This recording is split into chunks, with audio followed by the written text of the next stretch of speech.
Assalamualaikum warahmatullahi wabarakatuh. Ya Rabbi bil Mustafa balligh maqasidana waghfir lana ma madha ya wasi'al karami. Ya Rabbi bil Mustafa balligh maqasidana waghfir lana ma madha ya wasi'al karami. Maulaya salli wa sallim daiman abada ala habibika khairil khalqi kullihim. Ya Rabbi bil Mustafa balligh maqasidana waghfir lana ma madha ya wasi'al karami. Allahumma salli wa sallim wa barik alaihi wa ala alihi wa sahbihi.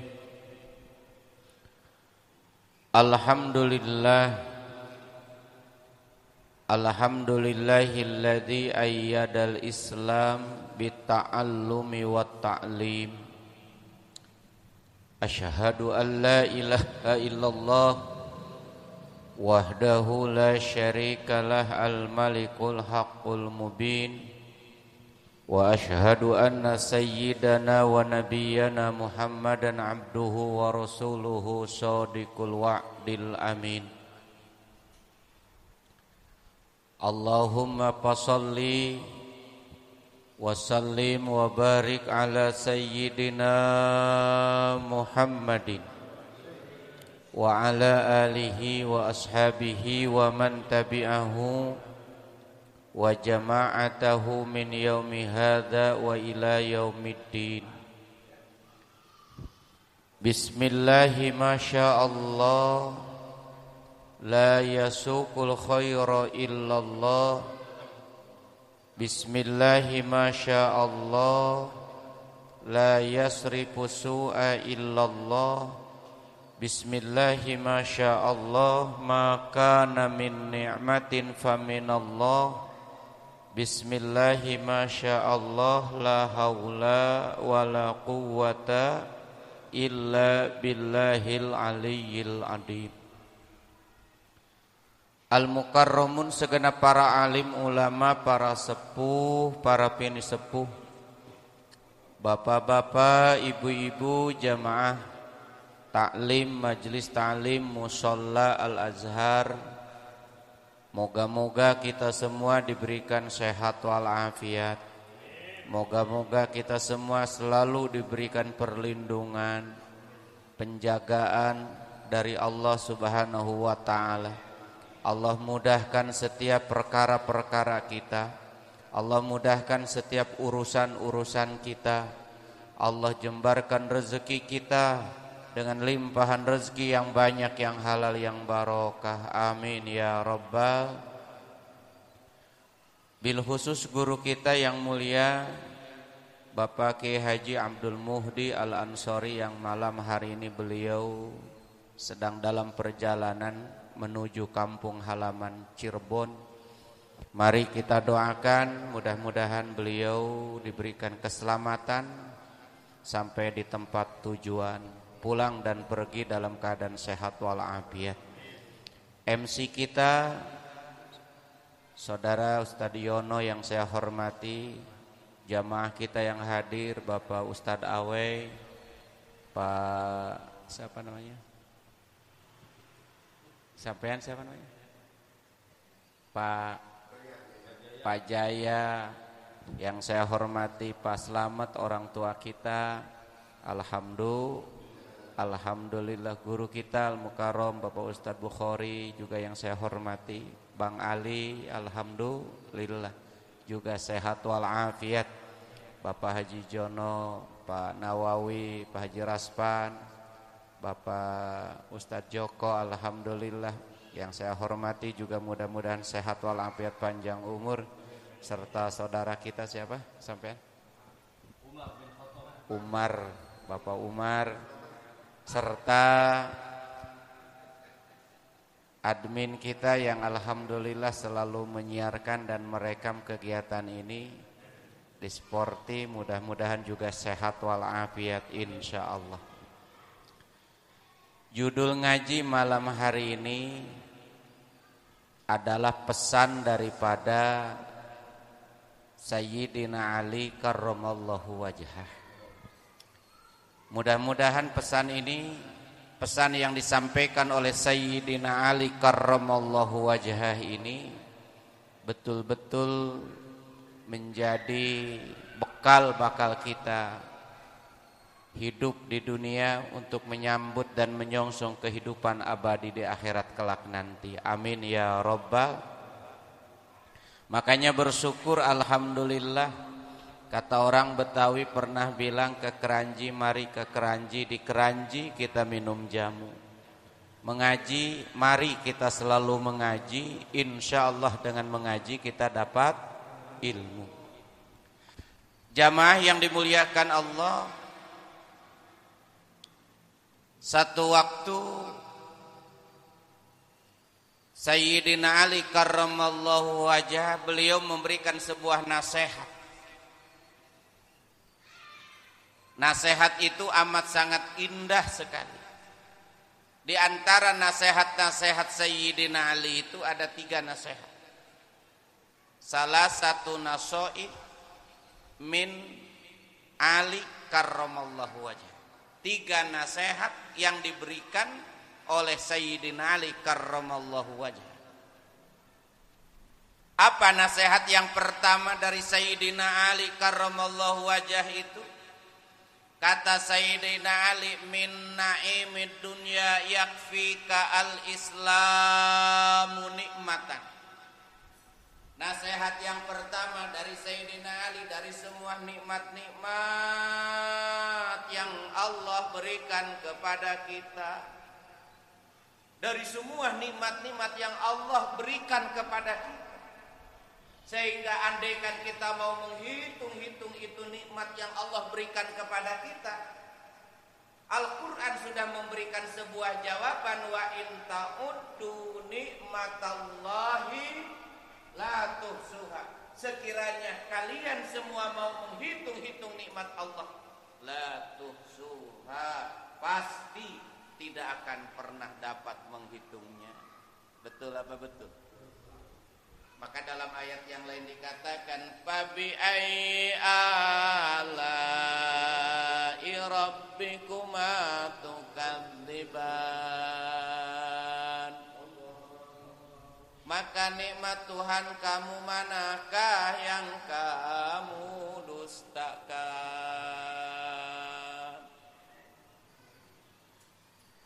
Nah, dari semua nikmat-nikmat yang Allah berikan kepada kita, kata Sayyidina Ali, yakfika al-islamu nikmatan, maka cukuplah Islam itu sebagai nikmat yang paling sempurna. Maka bersyukur Pak, walaupun hidup keadaan kita seadanya, tapi Allah berikan hidayah kepada kita untuk berpegang teguh kepada agama kita, agama Islam. Itu adalah merupakan sebuah anugerah terbesar. Betul apa betul? Betul. Karena yakin, harus yakin dengan seyakin-yakinnya. Di dalam Quran dikatakan, zuyyina lin-nasi hubbus syahawati minan nisa'i wal banin wal qanatiril muqantarati minadh dhahabi wal fiddah wal khailil musawwamati wal an'ami wal harth, dzalika mata'ul hayatid dunya wallahu indahu husnul ma'ab. Allah, nikmat yang kita rasakan, sehingga di antara sekian nikmat itu Al-Quran memberikan kabar Zuyyina lin-nasi hubbus syahawati minan nisa'i. Kehidupan manusia itu dibuat indah. Dengan apa? Yang pertama, hubbus syahawati minan nisa, ada kecintaan, dorongan syahwat hawa nafsu kepada perempuan. Ini nikmat. Dan ini fitrah. Betul? Yang namanya laki-laki sudah barang pasti cinta kepada namanya perempuan. Sebaliknya perempuan pun ada rasa dorongan cinta kepada yang namanya laki. Dan ini fitrah. Sebagai anugerah. Makanya kalau ada hasrat, cintanya sudah mulai berbunga-bunga, datang kepada calon mertua. Betul, mengatakan kesungguhan ketulusan kita untuk menjadikan dia sebagai permaisuri dalam hidup. Mertua dibawain martabak, martabaknya martabak bangga istimewa, telurnya. Nah ini kemudian sampai dinikahinya, ini anugerah Pak, nikmat enggak? Setelah berumah tangga kemudian punya anak keturunan, wal banin. Kemudian setelah punya anak keturunan, usaha kita diberikan kemajuan, kelancaran, wal qanatiril muqantarah, diberikan harta yang banyak. Betul. Minadz zahabi wal fiddah, punya emas, punya perak. Wal khailil musawwamati, punya kendaraan mewah. Ini kesenangan dunia.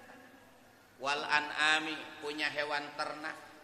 Di kampung kebo boga, sapi boga, domba boga, emek boga.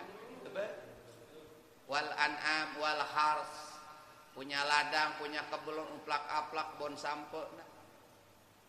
Tapi Allah mengingatkan, dzalika mataul hayatid dunya.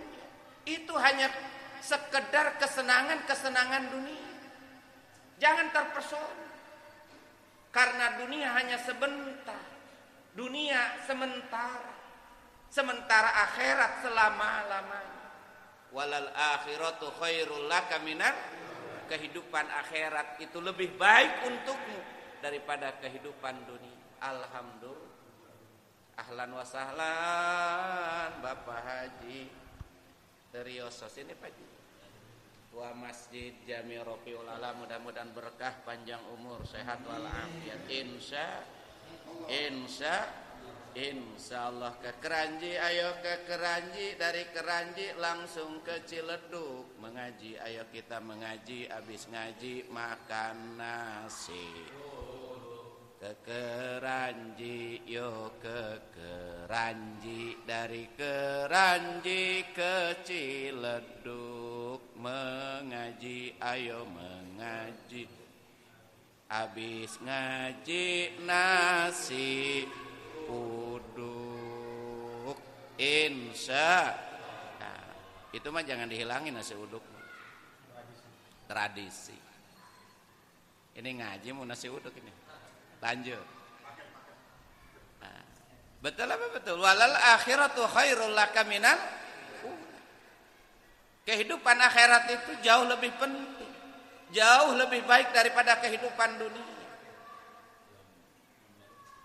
Maka sering saya katakan Pak, jalan-jalan ke Bintara, mampir dulu ke Keramat Jati. Hidup di dunia cuma sementara, semuanya sedang pada menunggu mati. Jadi cukup. Kata Sayyidina Ali, yakfika al-islamu nikmatan. Cukuplah untukmu kamu berpegang teguh kepada Islam. Kamu berkeyakinan bahwa way of life, pandangan hidupmu adalah agama Islam. Itu merupakan kenikmatan yang terbesar yang Allah berikan kepada kita. Adapun nikmat-nikmat yang lain mah pasti bakal ditinggalkan. Betul. Betul. Nah, maka bersyukur alhamdulillah Allah memberikan hidayah kepada agama Islam. Alhamdulillahilladzi hadana lihada. Segala puji bagi Allah yang telah memberikan hidayah kepada kami, hadana lihada, kepada agama ini, agama Islam. Alhamdulillah. Nah, gerbangnya Islam itu, gerbangnya keislaman seseorang itu adalah mengucapkan dua kalimat syahadat. Asyhadu alla ilaha illallah wa asyhadu anna Muhammadar Rasulullah. Kemarin saya buka di TikTok, Pak. Itu ada seorang orang tua yang usianya sudah 70 tahun di Mesir, Pak. Usianya sudah 70 tahun. 70 tahun itu dia beragama Kristen Ortodok. Di saat akhir hayatnya dia meminta kepada keluarganya sebagai persetujuan pada keluarganya. Dia seorang hartawan, seorang donatur besar. Di akhir hayatnya dia minta persetujuan kepada anak dan keluarganya untuk pindah keyakinan, memeluk agama Islam. Setelah memeluk agama Islam, berikrar dua kalimat syahadat, jamaah sekalian yang dimuliakan Allah, apa yang terjadi? 12 jam kemudian, setengah jam kemudian, setengah hari kemudian dia meninggal. Luar biasa. Saya tanya, dosa-dosanya di masa lalu selama 70 tahun diampuni enggak? Diampuni. Sebab dengan keislamannya itu Allah ampuni dosa-dosa, termasuk dosa-dosa besarnya. Walaupun maaf, pernah berzina, pernah melakukan perbuatan-perbuatan dosa, sekalipun dosa besar, tetapi ketika dia sudah ikrar dua kalimat syahadat, Allah hapus.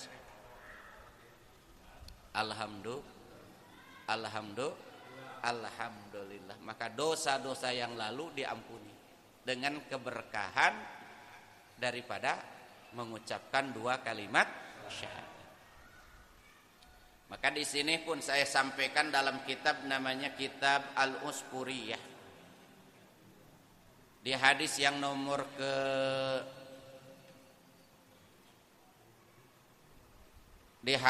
nomor kelima, pernah terjadi sebuah dialog antara Allah dan Nabi Musa. Isi hadisnya, inna Musa salawatullah alaihi naja rabbah. Satu waktu Nabi Musa alaihi salatu wassalam dia bermunajat kepada Rabbnya. Bermunajat itu apa namanya? Beraudensi, berdoa. Wadhkur fil kitabi Musa innahu kana muhlasan wa kana rasulan nabiyya wa nadainahu min janibit turil aymani wa qarrabnahu najiyya wa wahabna lahu min rahmatina akhahu Haruna nabiyya. Dalam surat Maryam, Nabi Musa alaihi salatu wassalam pernah bermunajat, berhubungan, berdoa kepada Allah. Ya. Ayo Mang Awe ngopi heula Mang.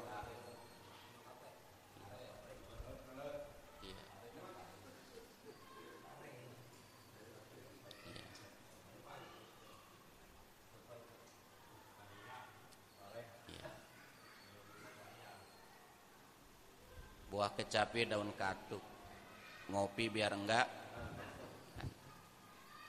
Kata Nabi Musa, ya Rabb, wahai Tuhanku, khalaqta khalqan, engkau sudah menciptakan makhluk, wa rabbaitahum bi ni'matika, dan engkau sudah mengurusinya dengan nikmat-nikmat.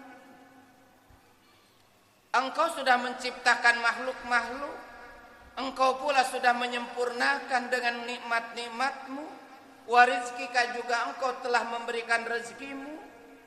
Summa taj'aluhum yaumal qiyamah fi narika, kemudian engkau menjadikan mereka nanti pada hari kiamat ada yang dibawa masuk ke dalam neraka. Sebab nanti di akhirat itu ada dua tempat, surga dan neraka, harus yakin. Ada dua tempat, surga dan neraka. Udah pasti itu. Nah, kata Nabi Musa, dia kan hambamu juga ya Rabb. Engkau yang menciptakan, engkau yang memelihara, yang menyempurnakan rezeki. Kalau memang itu adalah ciptaanmu, kalau memang itu adalah makhlukmu, ya sudah. Kata Nabi Musa, gak usah dimasukkan ke dalam neraka. Kenapa sih gak dimasukkan, dibawa ke dalam surga? Itu kan makhlukmu juga. Maksudnya kata Nabi Musa, gak usah ada neraka-nerakaan dah. Dah bawa semuanya orang-orang masuk ke dalam surga. Ini kira-kira bisa gak? Seandainya Allah mau tidak ada neraka, surga semuanya, kira-kira mau? Kira-kira bisa nggak? Bisa. Sebab itu perkara mungkinul wujud, bisa ada dan bisa tidak ada, bisa jadi dan tidak bisa jadi. Namanya mungkinul wujud. Seperti adanya dunia, ini bukan wajib Pak, tapi mungkin. Mungkin ada, mungkin tidak. Innama amruhu idza arada syai'an ayyaqula lahu kun. Termasuk kehidupan kita. Nah, sama Nabi Musa, ketika Nabi Musa mengajukan sebuah pertanyaan demikian, enggak ujuk-ujuk dijawab sama Allah, tapi Allah memberikan sebuah narasi bagaimana Nabi Musa alaihi salatu wassalam biar paham. Kata Allah kepada Nabi Musa, fa'auhallahu ta'ala ilahi ayya Musa, hei Musa, kum itu bangun, berdiri, fazra, tanamlah, zar'an, sebuah tanaman, berdiri, tanamlah sebuah tanaman, ditanamlah sebuah tanaman, sebuah pohon. Cek urang Sunda mah, cek urang Sunda teh mah dipelak eta tanaman. Rek sampe, rek bolen, pare, padi, lain pare, paria, padi, pare teh padi, Haji Raspan, pare, cek urang Sunda mah naon?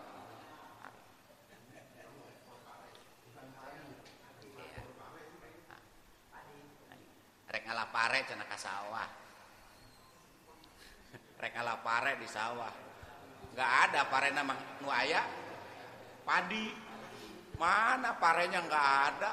Ada juga padi. Nyari-nyari pare ketemu padi.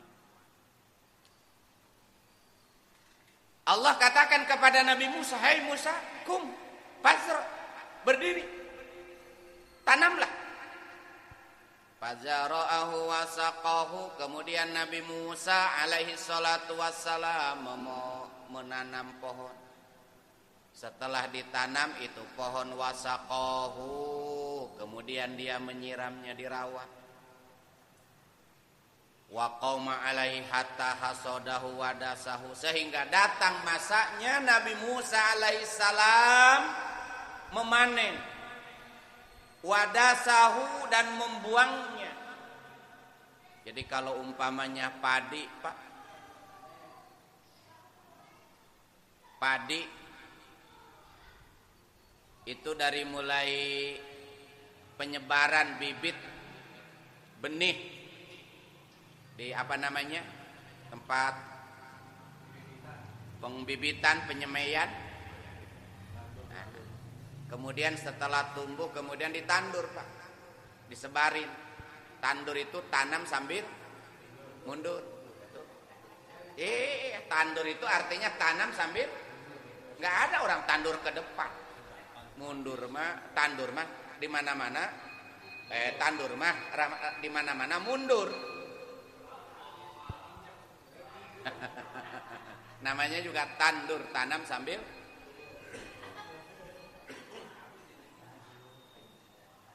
Kadang-kadang biar rata mah dicap. Bener apa enggak? Ada cap plak. Persegi dicap. Kalau di kampung namanya nandur, tandur. Nanam sambil mundur. Iya, nandur. Nah, Nabi Musa alaihi salatu wassalam setelah dia sekian lama dia menanam padi, menanam pohon-pohonan itu, ada masa untuk memanen. Nah, setelah padi-padinya itu jadi, kemudian dikumpulkan sama Nabi Musa alaihi salatu wassalam. Yang biji padinya yang berisi, sekira-kiranya berisi, itu dibawa, sementara yang kosong melompong itu ditinggalkan dan dibiarkan sama Nabi Musa, kemudian dibakar. Jadi kalau di kampung habis dipanen, habis diarit itu digebot, Pak. Tahu digebot? Digebot. Kalau panas pakai apa namanya? Pakai aling-aling penutup. Banner bekas muludan. Biar enggak kepanasan. Semalamnya habis peringatan Maulid ngundang Kiai Besar Zainuddin MZ. Besok pagi-pagi itu banner sudah ada di tengah sawah, Pak. Dipakai apa? Nutup panas orang-orang yang ngegebot. Ya, kalau di kampung namanya ngegebot. Iya, ngegebot. Iya, ngegebot. Nah, merontokkan padi. Nah, setelah itu lalu ditapi. Betul enggak? Ditapi itu maksudnya dipilah-pilah antara butiran-butiran padi yang berisi dan yang tidak berisi. Kalau yang tidak berisi terbang angin karena memang kosong. Dikarungin yang berisi, yang tidak berisi dibiarkan. Kemudian sama jeraminya dibakar. Nah, setelah dibakar sama Nabi Musa, Allah tanya, "Hei Musa, itu kan padinya padi kamu. Dari mulai kamu nyebarin bibit, dari mulai kamu nandur sampai ngoret tau ngoret? Ngebersihin rumput-rumputnya. Kemudian kamu memupuknya, kemudian kamu sabar. Setelah 4 bulan lamanya kamu mengambil itu padi, panen itu padi. Kalau memang itu padi-padi kamu, kenapa kamu pilah-pilah? Sudah bawa ke rumah. Gak usah ada yang ditinggalin, apalagi dibakar demikian. Tuh. Kata Nabi Musa, "Ya Rabb, ya aku tinggalkan. Karena padinya kosong melompong. Sementara yang aku bawa ke rumah itu adalah padi yang berisi." Lalu Allah katakan kepada Nabi Musa, "Bukankah engkau pernah bertanya dulu kepadaku, wahai Musa?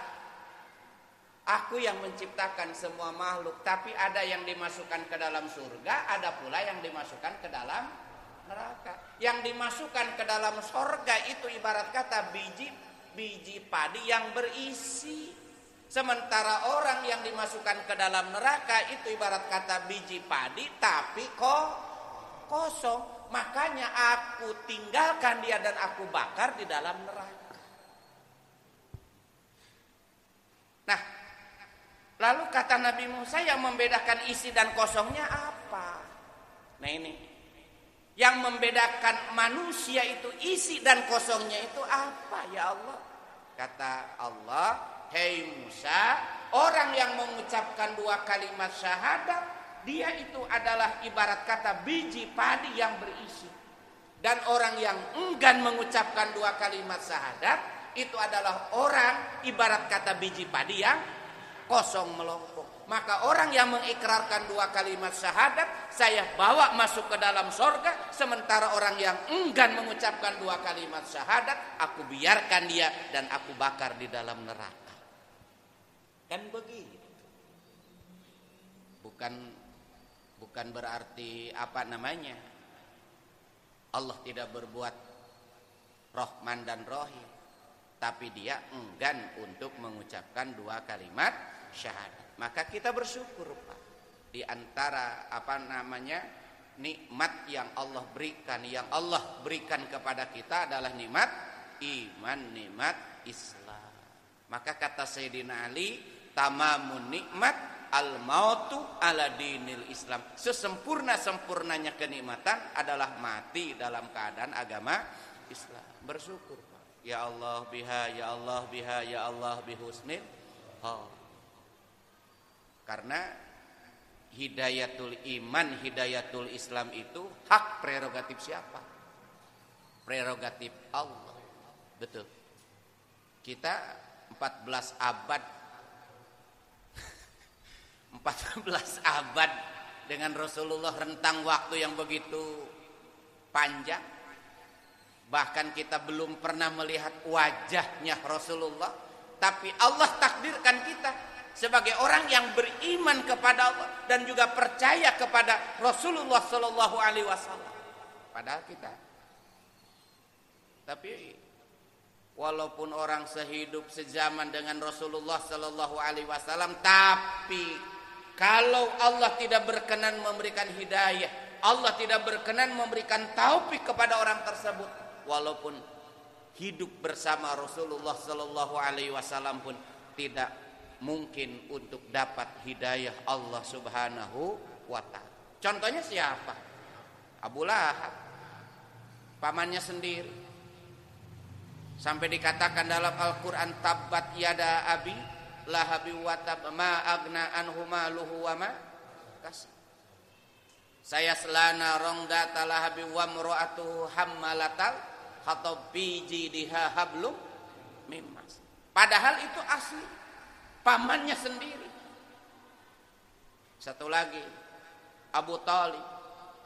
Nah ini para bapak, para jamaah yang dimuliakan Allah, kita bisa bersyukur. Allah berikan hidayah kepada kita. Hidayatul iman, hidayatul Islam. Alhamdulillah. Makanya nikmat itu, Pak, ada 3.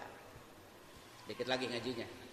Nikmat itu ada 3. Yang pertama nikmat dunia, yang kedua nikmat agama, yang ketiga nikmat akhirat. Bahasa Arabnya nikmatud duniawi. Yang kedua nikmatud diniyah, nikmat agama. Dan yang ketiga nikmat ukhrawiyah, nikmat akhirat. Nikmat itu ada berapa? Ada 3. Pertama nikmat dunia.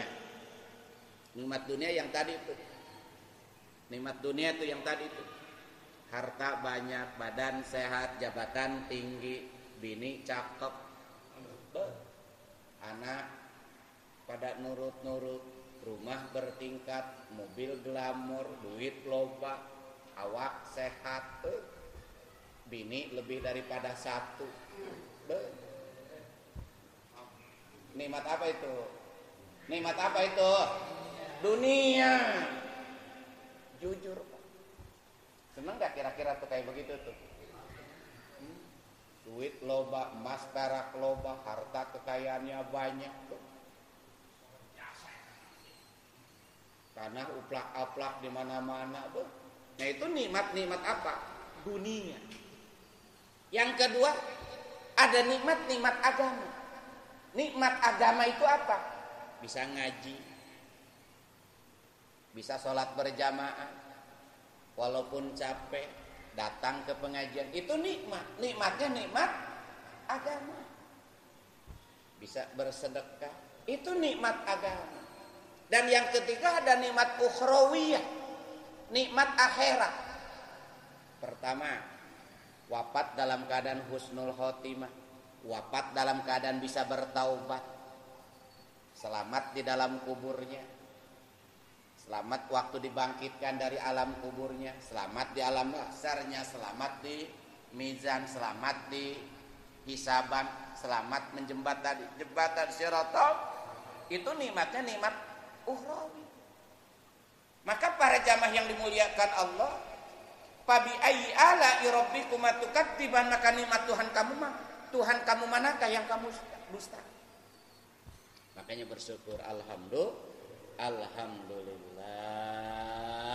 Jadi jangan, para jamaah sekalian yang dimuliakan Allah, kata Gus Bahak tema kita mah maaf, promosinya terlalu ekstrim. Beda dengan saudara-saudara kita yang non muslim. Tahu kan? Saudara-saudara kita non muslim, kalau dia meninggal itu pasti akan bersama Bapak di dalam surga. Kita mah masih takut, Pak, mati dalam keadaan su'ul khotimah. Takut kalau mati enggak dalam keadaan husnul khotimah. Harus yakin, faman qala la ilaha illallah dakhala, man qala akhir kalamihi dakhala jannah. Siapa orang yang akhir ucapannya konsisten dengan kalimat itu, dakhala jannah, pasti bakal masuk ke dalam surga. Itu begitu. Insya. Makanya ini kalimat la ilaha illallah Muhammadur Rasulullah. Maka kata Sayyidina Ali, inna min na'imid dunya yakfika al-islamu nikmatan. Dari semua kenikmatan itu cukuplah Islam sebagai kenikmatan satu-satunya. Alhamdulillah. Yang kedua terakhir, wa inna minal ibarat yakfika al-mautu ibratan. Dari semua nasihat-nasihat, ibarat-ibarat, pelajaran-pelajaran yang kita dapatkan, maka cukuplah pelajaran yang paling berharga itu adalah kematian. Kafa bil mauti wa'ido. Cukup dengan kematian itu jadi pelajaran yang berharga untuk kita semua. Tidak ada orang yang abadi. Sehebat apapun seorang penguasa yang otoriter dulu, namanya Fir'aun, ujung-ujungnya ada manusia yang kaya raya, namanya Qarun, ujung-ujungnya mati.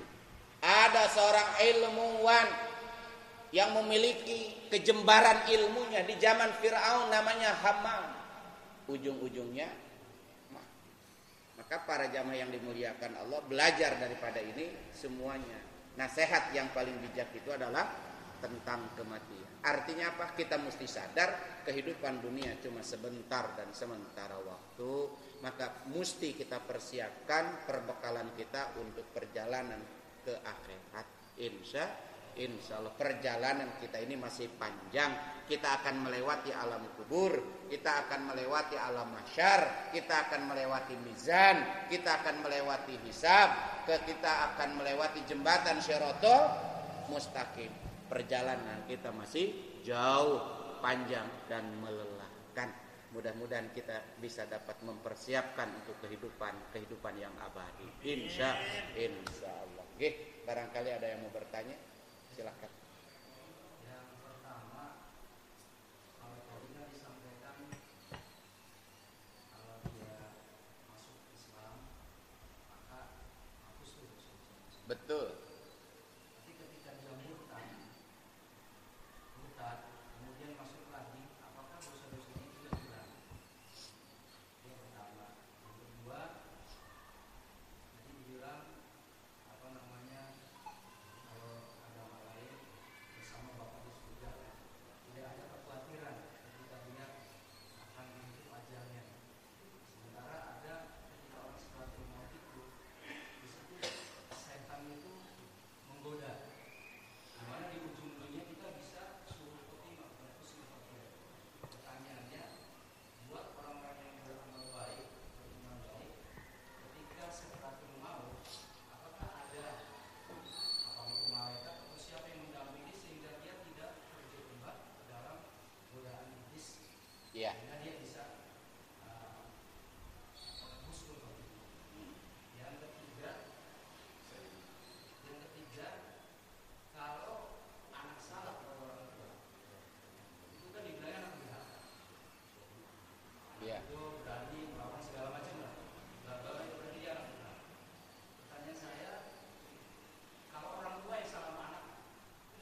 Jamaah sekalian yang dimuliakan Allah, pertanyaannya cukup bagus. Yang pertama, bagaimana hukumnya orang yang murtad? Murtad itu dalam tanda kutip dia beragama Islam, kemudian dia keluar daripada agama Islam. Itu namanya murtad. Maka naudzubillah summa naudzubillah. Jadi kalau ada kata-kata murtad wal iyadu lillah ataupun wal iyadu billah, kita harus bertawa'ud. Artinya minta perlindungan kepada Allah Subhanahu wa taala agar kita dijaga daripada hal yang seperti itu. Jangan sampai terjadi kepada diri kita. Nah, dalam Quran dalam surat An-Nisa dikatakan innallaha la yaghfiru ay yushraka bihi wa yaghfiru ma duna dzalika liman yasha. Bahkan dalam surat Al-Baqarah pun dikatakan habitat a'malum fid dunya wal akhirah.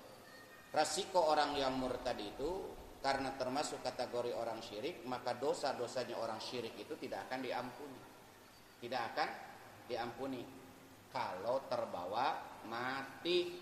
Kalau terbawa mati artinya mati dalam keadaan murtad, mati dalam keadaan bukan beragama Islam, maka dosa-dosanya tidak akan diampuni kecuali kalau diberikan kesempatan bisa bertaubat. Wa taubatan qoblal maut wa rahmatan indal maut wa magfiratan ba'dal maut. Ya sahabat-sahabat yang lain, Umar bin Khattab sebelum memeluk Islam kan orang jahiliyah, orang musyrik, orang kafir yang setiap waktu menyembah Lata, Uja, berhala. Bahkan hebatnya kalau Umar bin Khattab itu Tuhan-Tuhannya itu dibuat dari apa? Makanan, roti, betul. Tapi Allah berikan hidayah dia untuk memeluk Islam. Nah, jamaah sekalian yang dimuliakan Allah, lalu yang kedua,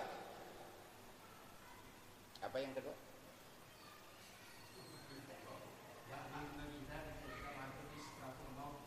Oh, ya. Jamaah sekalian yang dimuliakan Allah,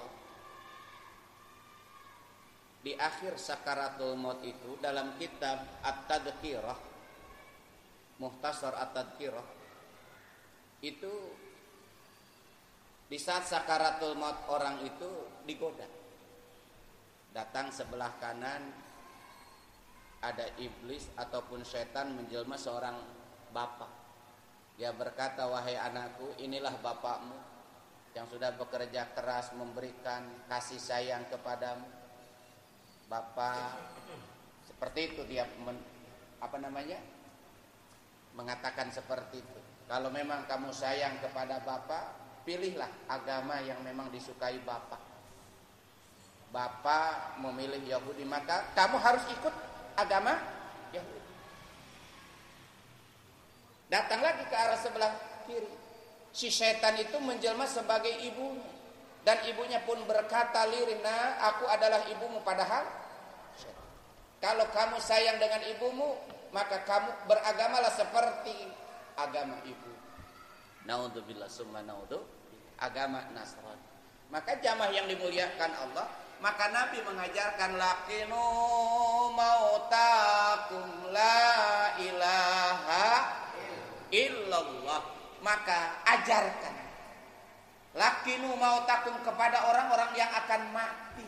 Yang akan mati itu para jamaah yang dimuliakan Allah bukan hanya sekedar di waktu sakaratul maut. Termasuk kita semua ini mautakum, orang-orang yang akan mati. Laqinu mautakum, ajarkan kepada orang-orang yang akan mati kalimat apa? La ilaha illallah. Ucapkan terus menerus, perbanyak kalimat itu. Agar apa? Agar terbiasa dengan kalimat-kalimat itu. La ilaha illallah. Karena jamaah sekalian kalau sudah terbiasa nih bibir mengucapkan kalimat itu, contoh, jangankan waktu sakaratul maut, kepleset, hampir jatuh kita. Karena sudah terbiasa kalimat itu keluar. Astagfirullah. Betul apa betul? Kalaupun ada kejadian insiden, innalillah. Kalimat-kalimat yang baik. Karena memang sudah dilatih, sudah biasa. Tapi kalau waktu hidupnya nggak pernah berkata yang baik-baik, ngomongnya yang jorok-jorok, sekalinya kepleset, yang keluar kata-kata apa? Betul nggak? Karena memang latihannya seperti itu. Maksudnya insya Allah, maka dilatih. Maka Abdul Dzikri fa'lam annahu la ilaha illallah. Yang ketiga, apakah ada orang tua yang durhaka kepada anak? Bukan durhaka, teledor mungkin ya. Kalau yang memang durhaka itu anak. Karena memang anak berkewajiban untuk birrul walidain, berbuat baik terhadap orang tua. Tapi orang tua apakah ada yang teledor dengan anak? Banyak.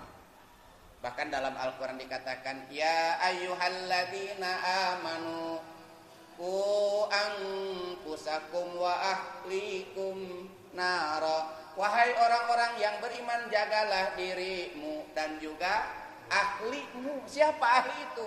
Anak dan istri dan orang-orang yang ada di dalam rumah itu. Naro, daripada siksa api neraka.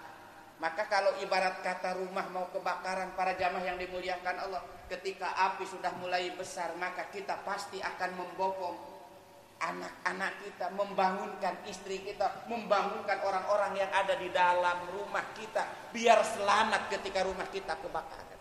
Lalu bagaimana kalau dalam konteks kehidupan itu, kalau api yang sesungguhnya itu adalah api neraka, maka pasti kita tidak ingin anak kita, istri kita, keluarga kita pun tersentuh daripada api neraka. Itu kewajiban.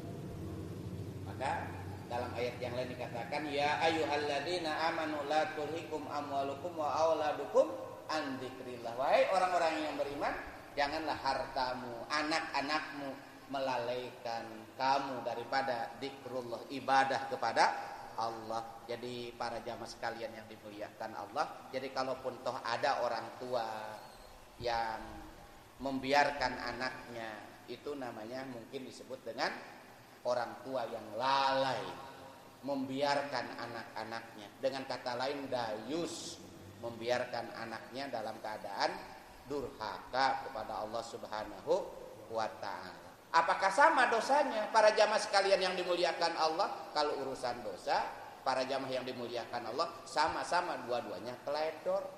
Benar. Kalau anak yang durhaka sama orang tua, berarti anak yang teledor sama orang tua. Sebaliknya, orang tua yang teledor kepada anaknya juga sama-sama berdosa. Karena anak bisa menjerumuskan orang tuanya masuk ke dalam neraka. Ya ayyuhalladzina amanu inna min azwajikum wa auladikum aduwwal lakum fahdaruhu. Hei orang-orang yang beriman, inna min azwajikum, sesungguhnya istri-istri kalian semuanya dan anak-anak kalian semua, aduwwal lakum, itu adalah musuh kalian semua, fahdaruhu, maka hati-hatilah dengan mereka semua. Itu para jamaah sekalian yang dimuliakan Allah. Ini maksudnya untuk saling jaga, saling ingat mengingatkan di antara keluarga kita semua, karena kita semua ingin selamat daripada siksa api neraka Allah. Itu begitu Pak Ustaz Joko. Insyaallah mudah-mudahan berkah. Oke, untuk tanya masih bisa.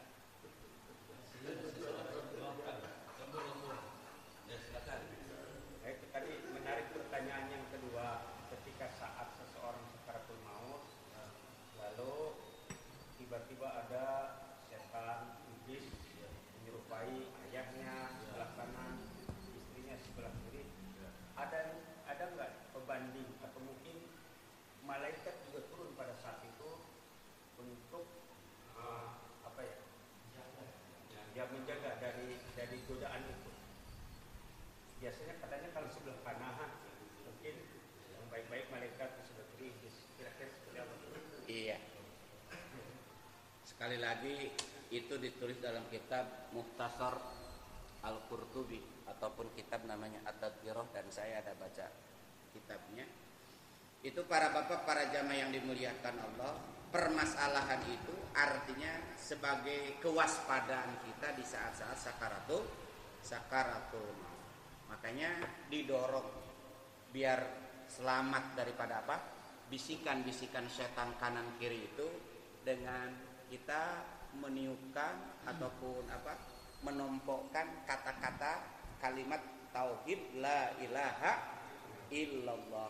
Karena itu datangnya di saat sakaratul maut. Saat sakaratul maut itu kita sudah tahu kondisi dan keadaannya. Kondisinya sudah di sini nih. Lak-lakan, ya. Falaula idza balagatil hulquma wa antum hina idzin tandurun. Falaula idza balagatil hulqum. Ketika ruh sudah sampai di tenggorokan hulqum ini. Wa antum hina idzin tandurun, di saat itu engkau dapat melihat apa? Perkara-perkara yang tidak tadinya bisa dilihat. Di saat sakaratul maut kita bisa melihat. Jadi melihat perkara-perkara yang goib. Termasuk tadi apa? Bisikan-bisikan setan, bisikan-bisikan ini. Maka lakinu mautakum la ilaha illallah. Maka ditompokkan di telinga sebelah kanan la ilaha illallah. Apa Ustaz? Kalau la ilaha illallah kepanjangan, takut pas la ilahanya dicabut nyawanya. Umpanya bagaimana? Jangan seperti itu. Memang kalimatnya tetap kalimat la ilaha illallah. Itu kalimat nafi dan isbat. Menafikan, mentidakadakan ilah, mengisbatkan, menetapkan hanya Allah, la ilaha illallah. Itu begitu. Terakhir cukup. Kalau perbuatan syirik itu merupakan suatu yang mutakan, Syirik, musyrik. Ya, bukan syirik sama tetangga kanan kiri, hasud itu. Ya. Yang kedua, kita udah patungan sapi. Kedua itu udah patungan sapi. Dia sikap itu, kita taruh ke sapi. Ternyata ini masih ada begini. Kalau punya itu uang itu, terus kasih sama panitia masuk tarik masih ada begini. Itu boleh kita simpan nggak? Atau boleh kita buat gunakan yang lain? Ya. Saya belum pernah ada jawaban kalau yang mengganggu Siti Hajar itu setannya apa namanya? Mengganggu Siti Hajar. Setannya waktu penyembelihan. Yang mengganggu Siti Hajar itu yang timpang-timpang apa Ibrahim juga digantung sama setan itu Ismail juga apa nama saya itu Subhanallah, sampai segitunya ini, sampai Siti Hajar. Terakhir ya. Ya. Jamaah sekalian yang dimuliakan Allah, pertanyaan. Bagaimana kalau memang ada sisa daging kurban gitulah yang masih tersisa? Sebaiknya seperti apa? Kemarin sudah dijelaskan di dalam pembagian daging kurban itu 3. Pertama bisa kita makan, yang kedua bisa sebagai sedekah, dan yang ketiga bisa sebagai hadiah. Jadi kalau memang ada sisa umpamanya dibagikan kepada yang berkurban udah cukup umpamanya ya. Ya kita punya niat, punya rekanan, punya umpamanya. Iya umpamanya sebagai bentuk takdiman hadiah kepada orang-orang yang memang punya apa namanya? Punya kapabilitas, punya kemuliaan. Enggak itu mau ngasih sama Pak RW, ngasih Pak Lurah umpamanya. Itu sebagai apa? Hadiah, gak jadi masalah, simpen aja. Kalau memang ketemu sama jadi loh, kita kan kumpul-kumpul di malu 3 sekian lah. Tiba-tiba tuh mereka satu, saya tahu ada yang barangnya yang sekian gitu. Kan kumpulin di banyak sekian, tapi karena kita bisa tahu, bedanya cuma bedanya kita sudah kumpulkan masih ada lebih. uangnya. Uang itu kita masih simpankan, atau kita buat nanti digunakan. Oh, bukan daging kurbannya. Uangnya, sisa pembelian. Sisa pembelian masih ada. Sisa pembelian yaitu kesepakatan anggota apa namanya? Yang kurban. Iya, itu silakan. Itu mah dirapatkan, itu mah gampang itu. Ya, dirapatkan lagi nih bagaimana nih? Dihadiahkan ke Iya. Iya.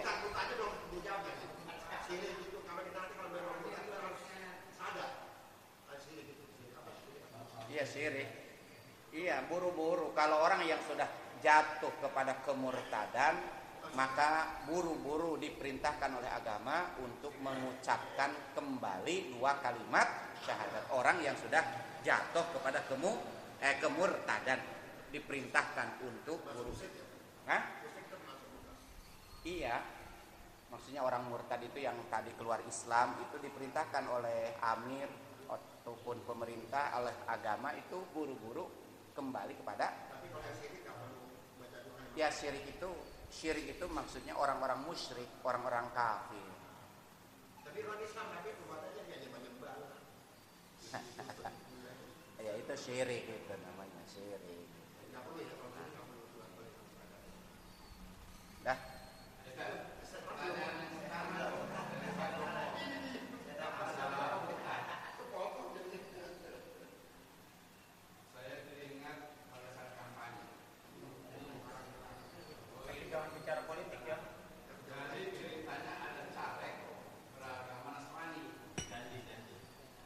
Ya.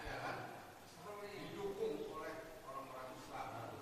Apakah ini masuk kalimat itu atau tidak? Iya. Dan kan kalimat yang lain banyak. Pak Kiai ada yang kalau iya. Tapi dia kan condong ke Kristen. Mungkin fulus tahu. Iya. Itu bisa ditanyakan itu Pak. Enggak ada bedanya RW kampung ini. Saya tanya, apakah ini menjadi murtad atau tidak? Iya. Hukumnya. Ya, rekan-rekan sekalian yang dimuliakan, dalam konteks pilpres, pilkada, pula pilih sebagaimana pemimpin, entah itu pilpres, entah itu pilkada. Lalu kita memberikan dukungan kepada saudara-saudara kita yang beda agama, beda keyakinan. Jamaah sekalian yang dimuliakan Allah, ini perlu dipahami. Ini terjadi perbedaan-perbedaan di dalam masalah menyikapi makna daripada wali. Barang siapa orang yang mengangkat wali selain daripada orang Islam, maka ini para jamaah sekalian yang dimuliakan Allah, kalau wali di situ adalah orang-orang yang memang punya kapabilitas bisa merubah tatanan sebuah negara menjadi negara-negara kafir, maka itu hukumnya dosa. Tapi kalau memang negaranya adalah negara yang memang sudah berdasarkan negara syariat Islam, berdasarkan negara Pancasila, dan di situ adalah dan di situ ada butir-butir daripada syariat ajaran agama Islam, seperti ketuhanan yang Maha Esa, Qul huwallahu ahad.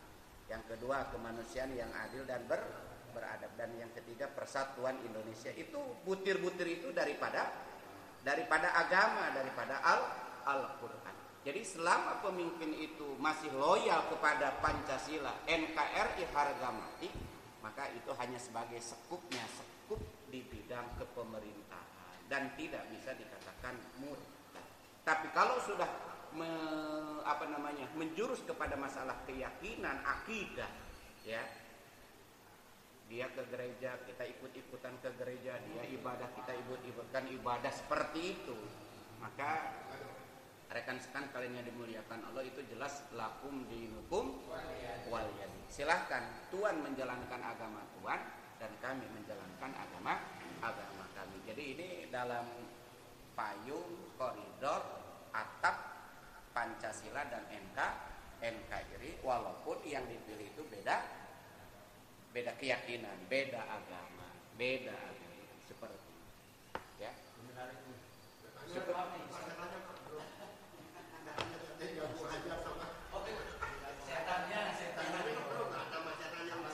Oh, Hajar yang tadi.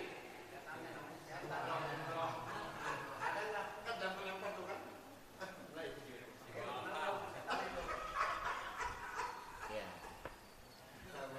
Rekan sekalian yang dimuliakan Allah, pertanyaannya, apa setan yang menggoda Siti Hajar itu namanya siapa? Saya bukan bagian dukcapil, ya. Bukan bagian pencatatan. Jangankan nama setan, orang mertua saya juga kadang-kadang nggak tahu. Apalagi ditanya setan yang menggoda Siti Hajar. Tapi yang jelas ada setan lah itu malah ya. Ya. Ini Pak Ustaz, tadi pembahasannya di apa di kurban. Jadi ini sekaligus apa ya? Biar kita melaksanakan. Iya. Pertanyaannya, perlukah ada izin dari para kurban apabila misalnya si kaki, si kepala itu mau diambil pihak lain? Perlukah itu? Ya. Atau memang kalau sudah diserahkan kepada panitia itu hak prerogatifnya panitia? Jadi rumusnya berkurban itu begini. Ujung hadis itu patibu biha nafsan. Bersihkanlah, tuluskanlah, ikhlaskanlah hati dan jiwamu ketika kita sudah berkurban. Jangan intervensi, ikut serta, campur baur dengan urusan-urusan panitia, karena kita sudah punya panitia kurban. Kalau memang sudah ada panitia kurban, kita tinggal ketulusan ikhlasan kita menyerahkan semuanya kepada panitia kurban. Udah titik di situ aja. Karena itulah bentuk ketulusan kita. Mau diapain tuh binatang kurban kita, silahkan. Yang penting amanah, transparan, jujur dan terpercaya, terbagikan kepada seluruh para mustahiknya. Adapun umpamanya yang seperti itu tidak harus ada izin daripada. Tapi boleh izin. Hah? Ya kalau memang izin ya itu mah hanya sekedar apa namanya? Ya, etika lah kalau itu. Enggak izin juga, orang-orang udah diserahkan itu punya wilayahnya, termasuk dalam tata cara kurban itu kulit tidak boleh dijual. Kulit tidak boleh dijual. Ataupun kulit tidak boleh dijual itu sama pengurban. Jadi si pengurban minta kulitnya, kemudian sama pengurban dijual. Itu nggak boleh. Itu nggak boleh. Adapun kalau sama panitia, itu kan udah menjadi haknya siapa? Si mustahik. Cuma panitia sebagai pelantara, sama panitia kan dijual. Wakil daripada mustahik. Nggak jadi apa? Itu begitu nggak jadi masalah. Ya. Tapi masalahnya kan yang korban ini juga banyak tiang. Iya, bagus itu merangkap. Ya merangkap. Ada versi gini, seperti tadi kulit nggak boleh, pokoknya yang terkait dengan daging kurban itu kulit apa nggak boleh diperjualbelikan. Sementara ada panitia yang untuk membiayai rokok atau pokoknya konsumsi lah. Iya. Nah, ya dia jual, anggaplah dia jual kulitnya itu biaya konsumsi yang kerja. Iya. Nah itu maksudnya seperti itu. Ya kalau untuk konsumsi ataupun dana yang bekerja, katakanlah itu sebagai mustahik daripada itu, ya nggak jadi masalah. Yang penting gimana nih, umpamanya yang pengurban itu umpamanya tahu bahwa kulitnya dijual umpamanya untuk biaya operasional, nggak jadi masalah. Yang penting kulit jangan dijual sama yang pengurban. Kalau sama panitia nggak ada. Ustaz, Ya. sudah kan? Wih, Terakhir ya. Masih ada 200 tadi. Ya. Assalamualaikum warahmatullahi wabarakatuh. Luar biasa. Ini ngaji lama amat nih ngaji nih. Ini pertanyaan udah biasa Pak Ustaz. Siap. Ini bersamaan atau terkait dengan anak dan ibu orang tua. Jadi yang saya tanyakan, ini ibu ini selaku, kalau istilah kerennya itu kupu malam. Ya. Dia mencari nafkah, anaknya 5 misalnya, Ya. dia kasih makan semua, tapi dia ikut sholat juga. Sampai di situ dia sholat juga, ngasih nafkah, mendidik anaknya, lalu dia meninggal. Itu bagaimana? Meninggal bagaimana? Ibunya meninggal. Ya. Dia ya asalnya dia Hasil makan mungkin dari Iya. kerja malam. berarti dia kalau belum sempat bertaubat, berarti dia membawa dalam tanda kutip dosa-dosa besar. Dosa besar karena sebagai kupu-kupu malamnya itu. Adapun statusnya dia mukmin, tetap mukmin. Statusnya dia muslim, tetap muslim. Itu seperti itu. Adapun dari sisi regulasi harta yang didapatkannya halal apa haram, udah pasti. Ya, nggak bisa disangka perkara-perkara yang kululah minabatanil haram pannaru aulabih. Maka yang berhak untuk memakan daripada daging yang berasal daripada perkara-perkara haram itu adalah neraka jahanam. Itu secara regulasi Allah Subhanahu wa taala seperti itu. Dan itu pun nanti ada imbasnya kepada anak cucu keturunan kita seperti itu. Makanya kita diusahakan untuk patibu halalan.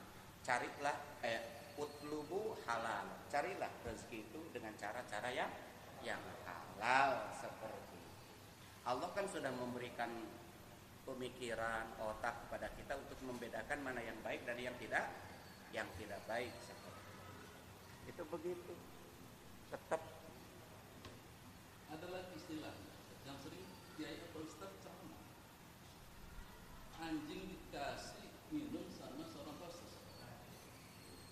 Dia sering kita dengar ya, kisah. Ya, itu kita kembali kepada ini anak manusia bukan lagi anjing. Nah itu bagaimana? Kan gitu Pak Ustaz. Terus lagi dia tuh mungkin pernah ada seseorang yang benar dia proses tapi anaknya nabi.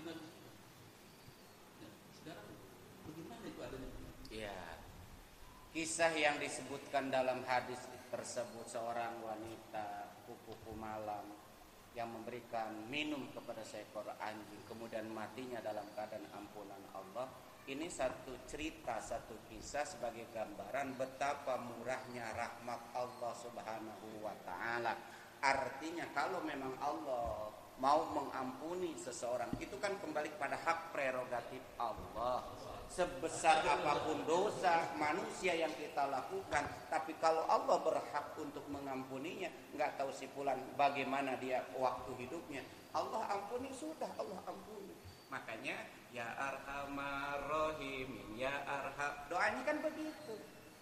Kalau kita tahu dosa-dosa kita, betapa banyak dosa-dosa kita, tapi dengan rahmatnya Allah ya seperti itu, gitu maksudnya.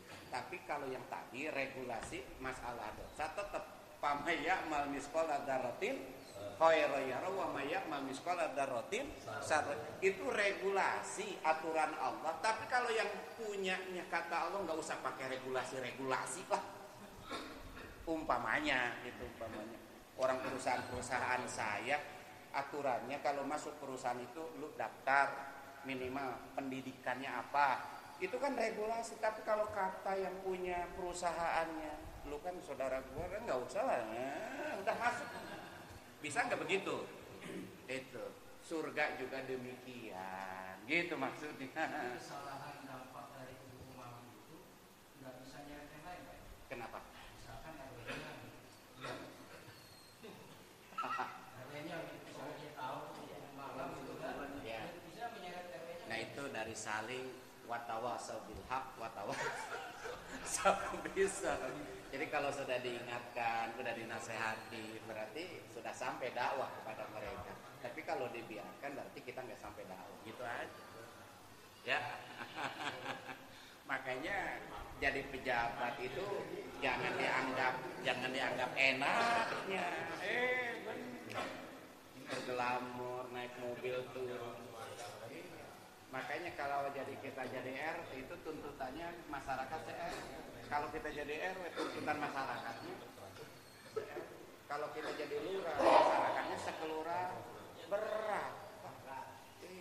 Boro-boro sekelurah orang dalam rumah tangga juga ditanya tentang anak keluarga kita.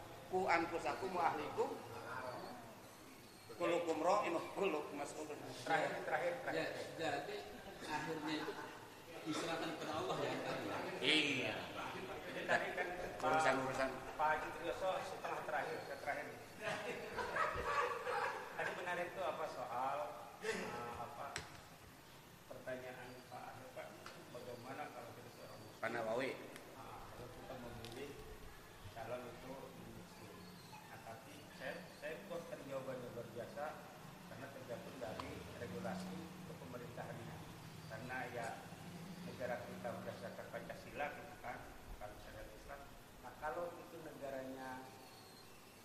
syariat Islam?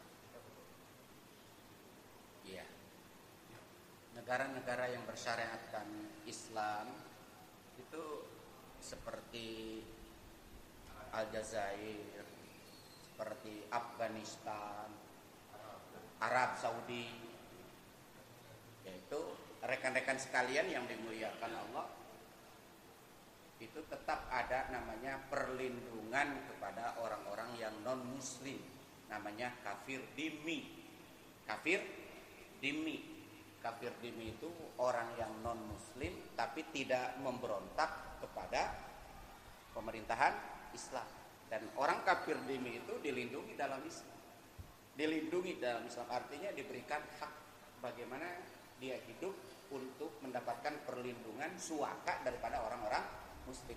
Maka ketika orang Islam menjadi mayoritas, non muslim minoritas, mereka akan hidup tenang, tentram di bawah perdamaian keamanan agama Islam. Tapi kalau seandainya minoritas itu menjadi mayoritas, itu bisa terjadi seperti halnya.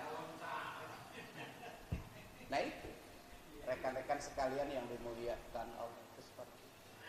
Ditindak di Myanmar karena muslimnya adalah minoritas, ditindak. Di Thailand, di Patani, muslimnya minoritas, ditindak.